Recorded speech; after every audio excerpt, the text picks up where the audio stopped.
We have almost a letter-perfect version of the Bible from the Dead Sea Scrolls that were found in that very cave. It was found by a goat or a sheep. It probably was a goat. Sheep wouldn't make it up there. I revised my opinion. It was a goat. It went in there. The kid didn't want to follow the goat, threw in a stone crack. There was pottery in there. When the shepherd went in there, found fragment after fragment after fragment of scrolls. Thousands of them. They're still being studied. And that's where they were found. The scrolls that were found in those caves are now in Jerusalem in a special museum called the Shrine of the Book. On my trusty steed, I decided to take the scenic route to the museum. I wanted to see what the scribes were up to 2,000 years ago. On this day, I happened to be lucky to get special dispensation and bypass the scroll copies on display at the museum. I went straight to the sacred vault where the original scrolls are resting. The safe, the safe. The vault where the Dead Sea Scrolls rest.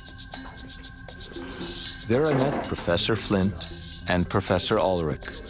They normally study the scroll fragments using infrared photos in the comfort of their own homes. And then they come here to double-check what they've read. I wanted to know if this 2,000-year-old scroll they're looking at is word for word the same as the Bible we have today.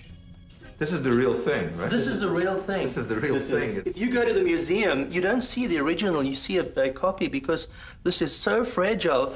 We just uncover the part we're working on. What does work constitute? What we do is work on these at home with infrared photographs and then write out what we think it is, but then come in to check because there are things that you cannot tell from photographs. You know, there are various types of things that have gone wrong, like you can tell that there was water damage there, it dried and then split. Are there letters, for example, that you might have thought it was one letter because there's this crack going through it, and then when you check it, you go, oh. Exactly. So you're checking to see whether the printed text is actually true to the... That's right. So here's an ancient scribe who may have been having some problems with his pen, and we try to explain this. Was he changing the text? What was he doing?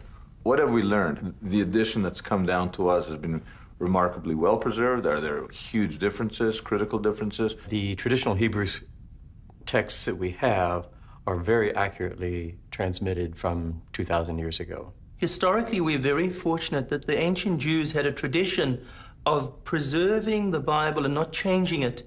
The rabbis, if they felt there was an error, they tended to put the error in the margin. They didn't feel free to change the text. And because of their conservatism, we do have a very carefully preserved Bible. The Jewish scriptures have been preserved almost sort of by God's grace. So, by God's grace, we saw the Bible from 2,000 years ago. And it's exactly the same Bible we have today.